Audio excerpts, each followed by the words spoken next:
My name is Stacey from the StaceyHarris.com, and this is my real video confession.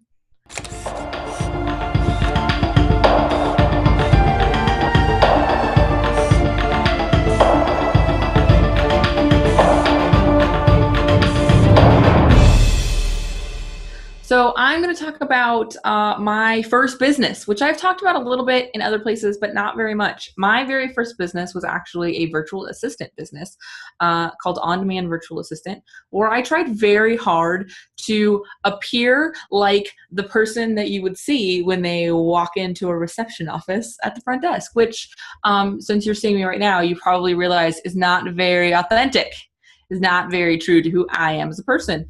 And so it was very, very stressful trying to talk and act and write. Creating content was horrible because I was trying to sort of fit myself into a mold that I thought I quote unquote had to be successful, which is in a weird way was somebody else's version of success anyway. So it was a whole mixed up thing. So that was my sort of big business mistake, was sort of following a path that wasn't really, really mine. And about a year into my business, successful on paper, I had a full roster of clients. I was making excellent money. It was great. But I realized I had a job I hated and worked for a boss that I didn't like. Unfortunately, that boss was me, which is awkward. It's really, really awkward when you don't like your boss and it's you. It's just uncomfortable. So I decided to change it, and I did something really, really crazy that I had always wanted to do, and that was dye my hair pink. And this was 2.5 years ago now. And strangely, for a while, I actually hid it. I didn't put it out online. I didn't tell anybody.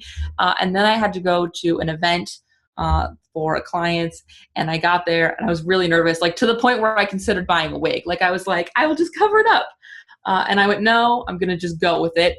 And it was a huge success. Everyone loved it. I got 3 new clients from that event. It was massive. It was a huge, huge thing. People are like, no, this is so you and so comfortable. And then I started getting comments about how meeting me in real life was such a disconnect from connecting with me online, my website, my social media. So I decided to rebrand, and I called it a rebrand at the time, but really I closed that business. I closed On Demand Virtual Assistant, and I opened a new business called Hit the Mic Marketing, which is now the StaceyHarris.com. And I focused on social media, and I focused because that's what I loved. And I focused on using my voice and talking, and that meant swearing occasionally. That meant having pink hair, and that meant having a very strong opinion about how I thought social should be done. For better or worse, it was how I thought it worked, and I'm very fortunate that I had a lot of clients buy in very early. And so I got to try all those things and prove that they work, which is why I still get to do it now. But yeah, that was such a massive turning point in my business, was really embracing that moment of I'm going to be me. I'm going to do my thing, for better or worse. And what's funny is I was so afraid of turning people off, but what attracted people to me, was that I wasn't a fit for everybody. And there's people that land on my website. And if you go to my website right now, you'll see a of me with pink hair against a metal, garage door looking thing. And there's people who land there all the time and are like, no. But there's more people that go, yes, let me put my information in this gigantic opt-in box that's also here.